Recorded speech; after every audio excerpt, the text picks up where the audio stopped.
I want to say that there are very few things I've done in my life that are more worthwhile than having had met and gotten to know and maybe even help a little bit.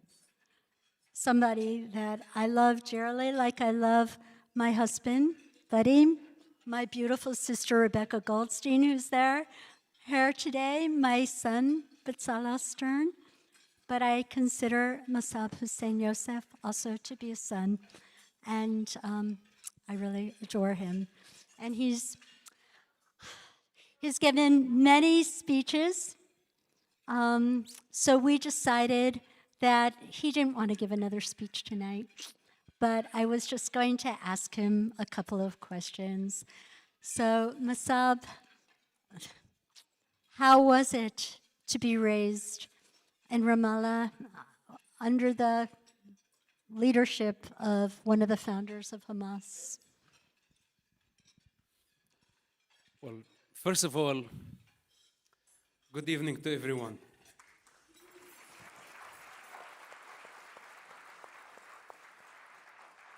Some 14 years ago, when I was like an unknown, rejected black sheep, literally black sheep. There was no Jewish community at that time. There was no recognition. And not many people stopped me in the street to take a photo and say, "You're a hero," etc. There was a woman who did the right thing. When I was in the face of deportation, when I was forsaken by my own parents, when I was doubted, when I had to face all type of accusations, and I could not approve my account of what I did in my secret life, fighting against terrorism, going against my belief system, going against my entire conditioning. The United States government wanted to deport me. And a woman picked up the phone and she said, "I want you to come to Congress. I want to honor you." And I told my friends, "Who the heck is this woman? What she wants from me?" She foresaw. She knew I was in trouble. She opened her house. I had sleepless nights for months. She opened her house. She does not open her house for anybody. She was very sincere. And that night, I remember the couple of nights and the Shabbat I spent at their house. I had the deepest sleep in a very long time.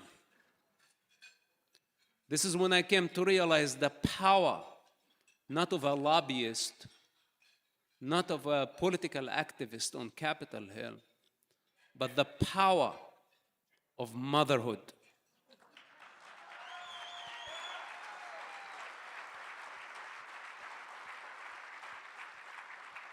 Do me a favor. When this woman speaks, put your forks down. You can wait a little bit. Pay attention. She does not speak that loud because she's very gentle, but inside her she's very powerful. Pay attention. And pay some respect, please. The reason I came here tonight only because of her. I don't know any of you. Most of you I don't know. I know her. So please pay respect.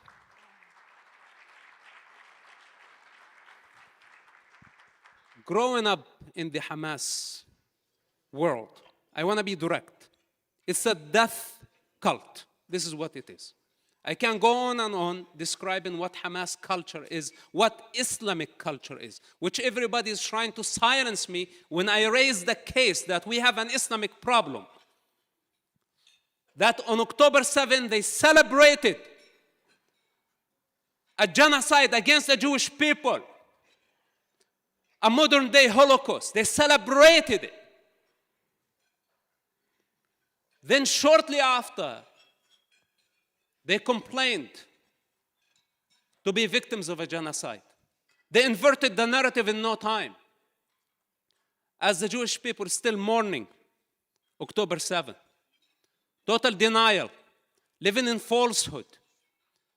Their mastery is to invert the narrative. They have been committing, and I include my family that you are talking about, my biological family, which is something that I forgot long time ago. You know, imagine me and my father. We had guns pointing at each other. Each one of us had a bullet. I did not pull the trigger, but he did 15 years ago. And I'm still holding the bullet. And I'm telling him, yesterday and today, drop your violence. That's all you have to do, drop your violence. And his violence is not only against the Jewish people, it's against all the non-Muslims. So we are dealing with 7th century tribalism. I am not here to speak low of my parents, but I have no other choice. After October 7, I had to draw the line. I had to draw the line because all of us compromise our relationship to a certain degree. That this is a father, this is a mother, this is a partner, this is a lover, this is a fucker, whatever it is out there. Then we end up compromising the destiny and the future of humanity. Some of us must stand for the truth. Yes, I severed. I had no choice, with heart broken, to sever my relationship with my mother. But along the line, many amazing women came into my life, and Sarah Stern is one of them. She literally saved my life, and this is what really matters.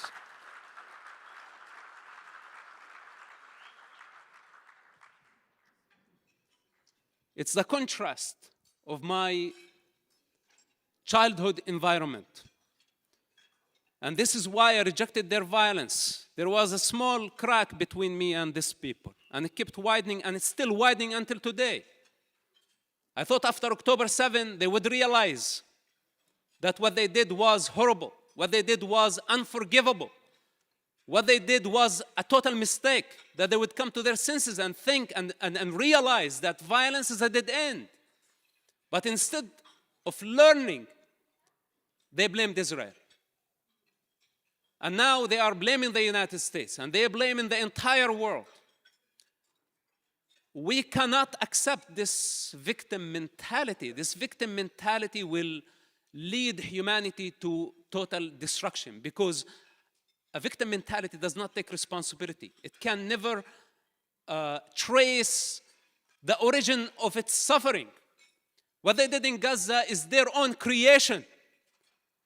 And instead of admitting that what they did was wrong, that they brought destruction upon themselves, they accused Israel of genocide, using human shields, sacrificing children religiously.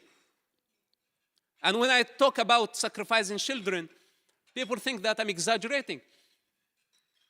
What kind of father, when he had to choose between his hypothetical entity, a God, Allah, and his son who saved his life, then he go on choosing the non-existential?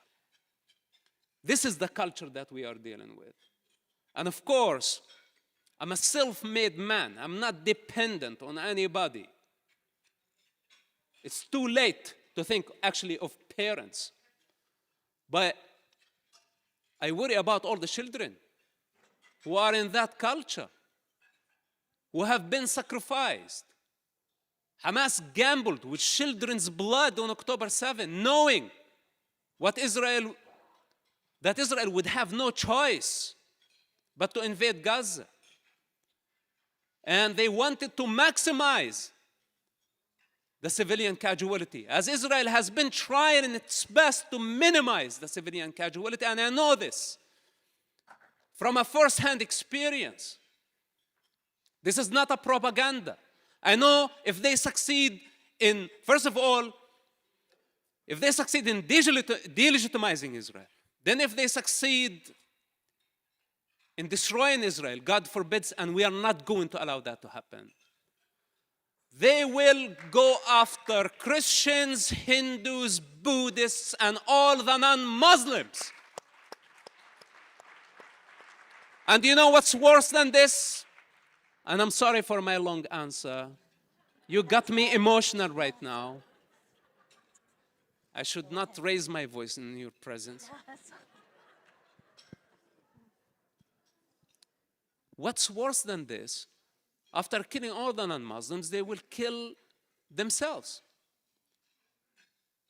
This is what they approved throughout the centuries. How many Islamic khilafahs have we witnessed? And as someone who studied the Islamic history, they paved the path towards their kingdom of Allah on human skulls. Millions of people perished for the Islamic ambition. And after they achieved their temporary goal, they killed each other. And Israel today is caught up in the Shia-Sunni war. If it wasn't for Israel, Sunni and Shia would kill each other. If it wasn't for Israel, the only thing that unifies what so-called Palestinians, nothing but political gangs with no legitimate leadership. They've never been a country. They claim to be occupied. It's a lie. It's as simple as that. And millions of people around the world are believing the lie. So this is what we are dealing with. False narrative lead eventually to violence. And we must counter the false narrative with everything that we have. I came from that hill. This is where I came from. And I don't want the practice of sacrificing children for political and financial gain to continue. This is my life's mission. And it's as simple as that.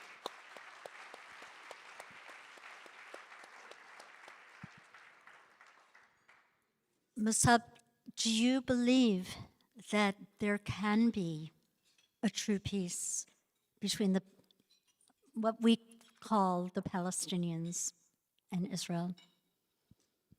Well, first of all, we have to kill so many terrorists before we get to that point. I swear, listen, I have been a yoga practitioner for almost 15 years of everyday practice. Om Shanti in the morning, every morning. I never thought I would be talking of killing people.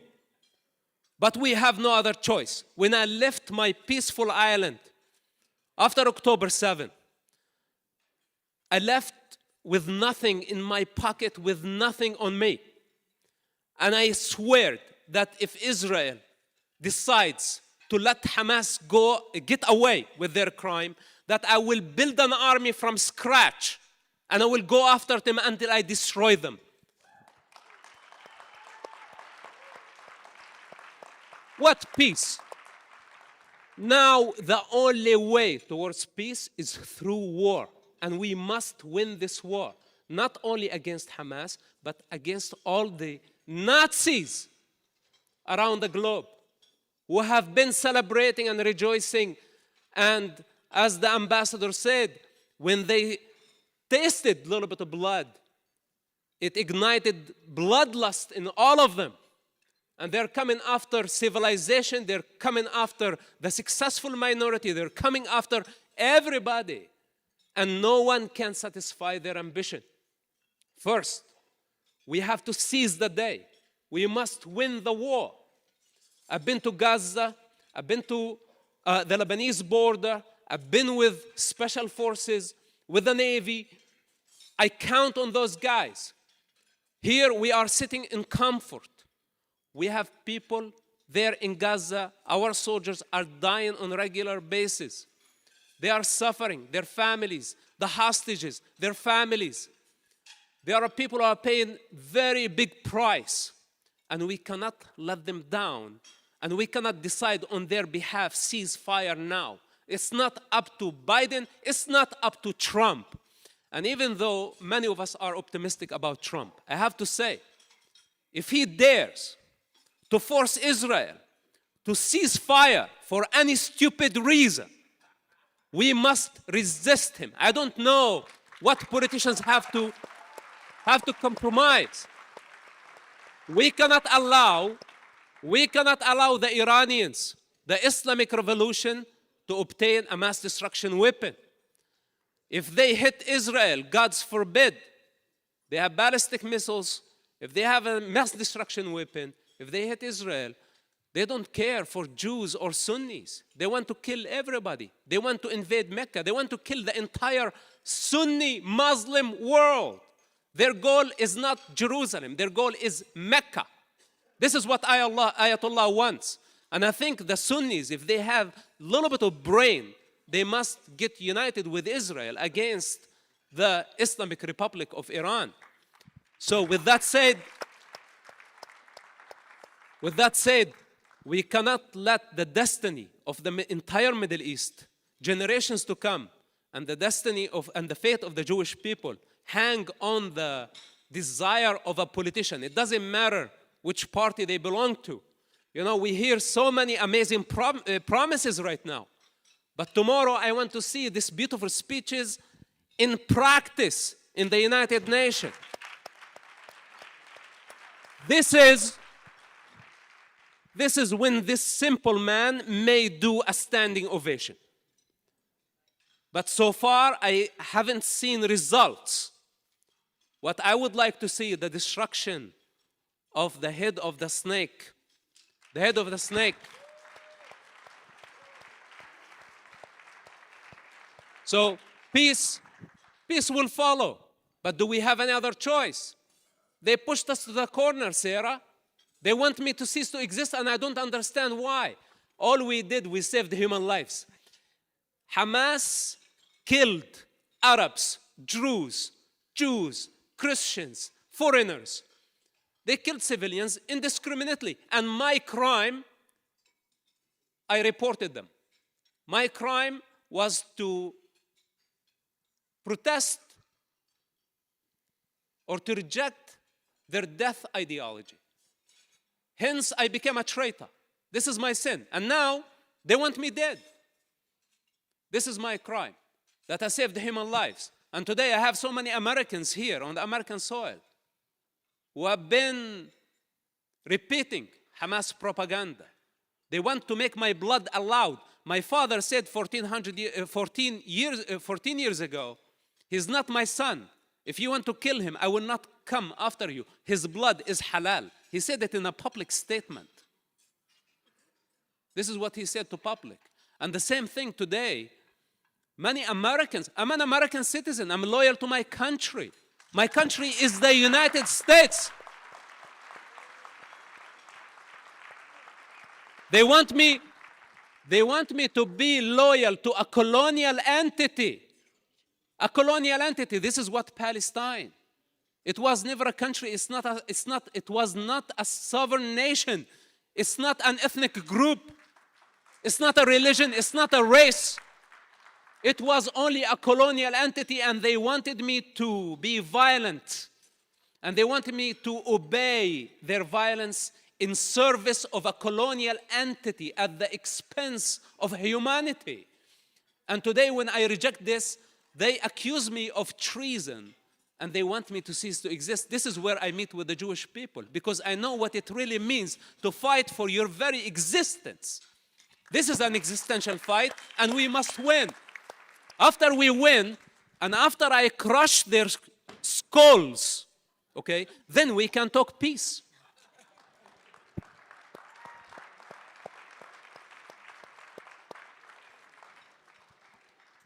Okay, so all of you have got to recognize and appreciate Mosab Hassan Yousef was educated, indoctrinated, socialized to hate our people.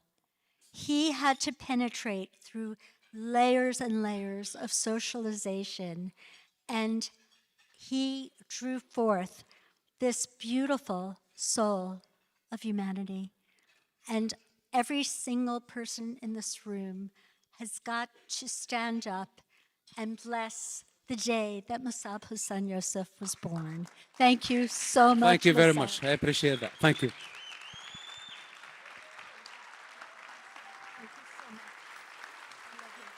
Thank you very much. God bless you.